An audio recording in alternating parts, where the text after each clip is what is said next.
whenever I film a video and nobody else is in, he always likes to come and sit beside me while I film.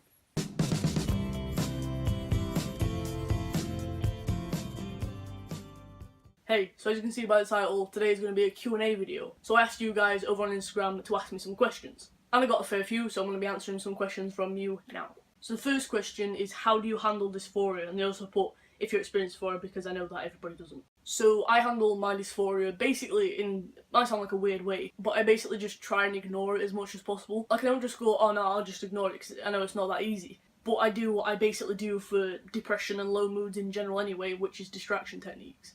So basically, if I'm in a crappy mood, I'm thinking about things a lot, and I'm like, oh, I know my chest looks big, and I really don't like it, and like my binder isn't working as well, even though it works fine, it's just me. And I'm just generally in a shit mood about how I look and stuff like that.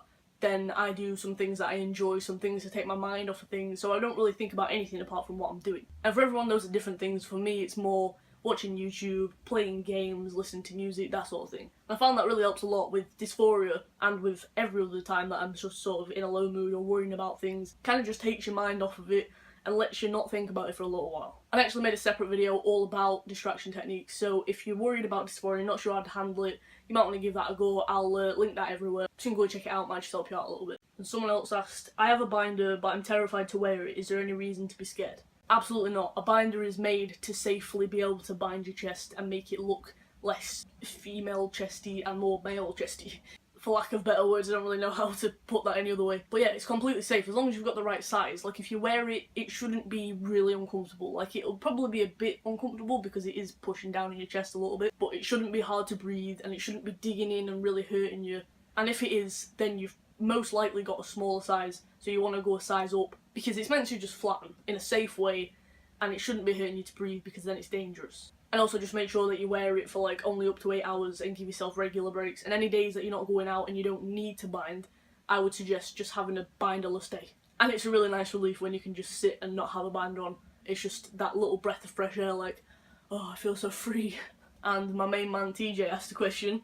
He says, how do you bind? Like sometimes for me it looks alright, sometimes it looks like it's doing nothing and I'm like, what the fuck? So I bind like most people bind using a binder, but I think the way that I bind kind of sounds a little bit weird just because I use 2 binders, but it's not like I'm not doubling up on binders because that would be really dangerous. One binder doesn't work. I don't even think you could call it a chest binder. I think it's a binder of some sort, but it's not a chest binder. So I have 2, so I'll show you one. I basically use this. It's just like a long strip of material that obviously like goes around like this and like hooks. So I'm wearing that now, and then I'm also wearing a tank binder. But the thing is with the tank binder is that I got it from Amazon and it said chest binder and everything, and it like looked like how you would display chest binders like from Underworks and stuff. But I got it and it is my size and it is like a little bit tight, so obviously it takes a little bit to get on, but it doesn't bind my chest at all. Like I wore it without anything else and my chest literally looked the same. If anything, it just looked like it was in a bra and it was horrible and I hated it. I think it's got like compression panels on the stomach because my stomach and like my hips and stuff look a lot smaller in it, like binders do anyway. Full tank binders that is, but it doesn't do anything for chest. So what I did was kind of use this because this binds, but it moves around a lot because it's only goes around your chest, so it tends to move.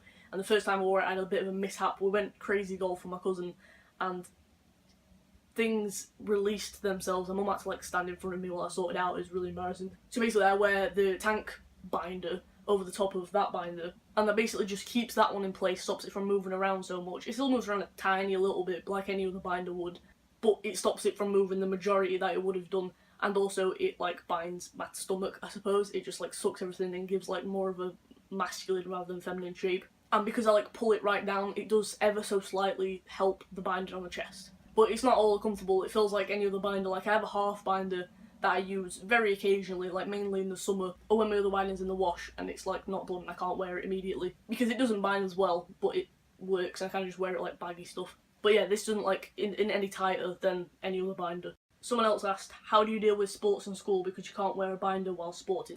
I personally don't deal with sports in school because I go to college and I do game development, so I'm literally sat all day behind a computer, so it's the exact opposite from sports. But what I would suggest is that you can actually exercise and stuff while wearing a binder, but like light exercise. And if you're doing sort of moderate to like heavy exercise, definitely take plenty of breaks. You know, obviously it's tight around you, so it's not going to help with the breathing situation. Get out of breath a lot quicker. So what I would say, if you're out to your teachers or your tutors or whoever does sort of your sporting PE sort of thing, is just take them to one side and say, you know, like, I'm trans, I wear a binder because it helps with my chest dysphoria, I can't not wear it out because, like, it's really uncomfortable and it makes me, like, really depressed and feel horrible. But obviously I'm going to be wearing this in PE, so what I would ask is if it's okay for me to take breaks, like every, I don't know, depending on how much you're doing and how sort of heavy or light the exercise is, like take breaks every like 10 minutes or every 15 minutes or every 20 minutes, again, depending on how much you're doing. Because obviously it makes you get out of breath faster, so you don't want anything bad to be happening. But yeah, I'm sure if you talk to them, they wouldn't mind you having like a 5-minute break. You know, if anybody else asked, just basically get them to say it's like medical grounds or whatever. Yeah, good luck, I hope it goes well. Alright, so 2 people asked if I've started testosterone yet, and someone else also asked, how did I get my voice this deep? So the short answer to this testosterone thing is no, I'm not on testosterone, I've never been on testosterone. That's still a long way away, still waiting. And I didn't get my voice this deep, it just is this deep.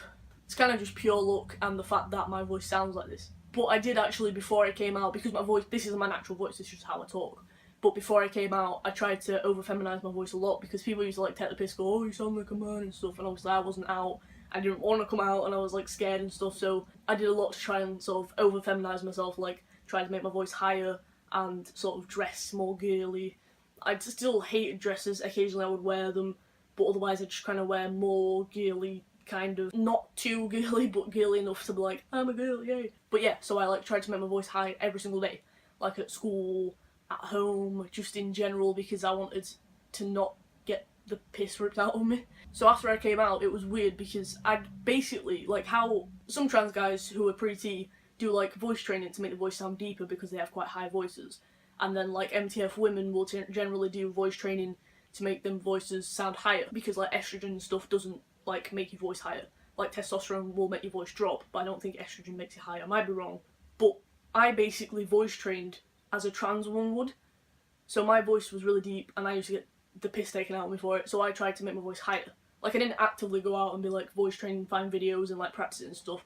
I just constantly was thinking about it and trying to make my voice sound as like feminine as possible. So after I came out, it was really weird to be able to talk how I actually talk, but I was in the habit of always making my voice higher. So if you go back to like my first videos, they were like FTM updates, and they were filmed from another channel, so they were just re-uploaded. But that was back when I wasn't as used to sitting here and talking to a camera and it feeling weird. I mean, at times it does still feel weird, but I'm a lot more used to it now, I'm a lot more confident, because it does feel like there's people on the other end of it, whereas before it was just kind of like, I'm sat in my room talking to a camera and it's fucking weird. But I was quite shy and talking quietly and not knowing what to say, and I was still in the habit of making my voice higher. So it was like, I got used to that and it was just habit. So it took a while for me to be like, you know, get used to not doing that. And I still find myself at times occasionally making my voice a bit higher, but not meaning to, it's like subliminal. But yeah, honestly, voice just luck. I know I'm really lucky and I am really glad for that because it just makes life a lot easier. It makes me a lot more confident in myself when I'm out talking to people and stuff, so. Someone else asks, if you were to cancel out any sort of dysphoria, what would you say you are less dysphoric about, if this makes sense? So I think basically what they're asking, I'm just going to answer it like this because I think that's what they mean, is what am I the least dysphoric about? From the last question, my voice. Because like I say, it is quite deep and it does help me pass a lot. Like I've noticed I pass a lot less. Like the only really times that I don't pass is when I don't talk. So like, I'll go to the shop and I'll just buy something, I'll just put it on the counter and leave like say one word really quietly, or I'll just not say anything. And that's generally when they're like miss, or like a guy will say love, which generally like in England means like it's a way for a man to refer to a woman. Some women call women love, it's a bit confusing, but for men, like if they call you love, they're referring to you as female. But that's like the only time that I pretty much don't pass. So I know my voice is a big factor in the fact that I pass, because, you know, my facial features aren't super masculine. No, I don't have like a nice jawline and stuff like that. I don't have any facial hair. I am quite short as well, so that doesn't help. So my voice is like the biggest factor in me actually passing as male. And it just makes life a lot easier and it makes me more confident in myself as well. Someone asked, what is the best way to help deal with dysphoria in school/college? I'm assuming that you mean while you're actually in school and college, rather than just dysphoria in general. What I would say is if you're having a day where you're particularly feeling dysphoric and you think, oh, you know, my chest looks big and it's noticeable and you're really self-conscious about it, the thing I would suggest is wearing just a bit baggier clothing. Like obviously in the summer, don't wear like a hoodie, but wear like a baggier t-shirt. You know, if you have a packer or you've thought about it, maybe pack, it might help you feel a bit better. Might not, don't always work for everybody, but it's a suggestion. Yeah, that's generally what I do. Like, if you've got any clothes that you really like and you like the look of and it makes you feel kind of more masculine or more feminine, however you identify, then, you know, always go for the outfits that you're comfortable in, or something baggy that you feel you'd be more comfortable in. I always go for my red marble hoodie and these certain like grey joggers because I just feel really comfortable in them, and I like the hoodie because it doesn't matter what binder I wear, it basically just looks really nice and it's quite tight fitting but not too tight, so like it makes my chest look really flat but it doesn't make my hips look like really big and stuff like that. So maybe just find out what you're comfortable in and go with it, try it out. Someone else asks, what is the best thing about your body in your opinion? I mean, I'm assuming you're talking about like outer body, like physical outer features. Sounds a bit weird, but I quite like my legs. Like, I like summer because I get to wear shorts. I don't like summer because it's warm and I sweat a lot. But I get to wear shorts, and my legs are quite hairy, and I don't know what it is about wearing shorts. I'm just like, I've got hairy legs, I like to show them off. I don't know, sometimes I just look down on my legs when I'm wearing shorts and I'm like, I like that, I like my hairy legs. Someone else asks what my most embarrassing moment is. I don't really know what my most embarrassing moment is. What I mentioned before about going to the crazy golf with my cousin and my mum and my dad, and when I like bent down to pick the ball up and I was wearing just this one binder and things kind of fell out and my mum had to stand in front of me. That was really embarrassing. Like, I was walking around, like looking around, like constantly like holding my chest. I won't say that was my most embarrassing moment. I can't think of an really embarrassing moment. Oh, I can think of one. When I was in primary school, I have a friend called Chloe that I've mentioned in videos before, and basically we had an argument, and I was walking from school and I was walking up to my nan's, so we walked up like the hill that was at the side, and we were arguing like across the street, across this road. She was on one side of the path, I was on the other, and I was turning around like shouting and being like big man and like shouting stuff and like just general stupid petty arguments. And as I was doing it, I was walking forward and I walked straight into a lamppost and hit my face into it. And she was like laughing, and I'm just like, shut up, and just like walked back to my nan's. That was really embarrassing. That's the worst thing when you're like showing off about something. Not that I do it a lot, but like if you're showing off about something and then something goes terribly wrong and you just like completely cock up, it's funny though.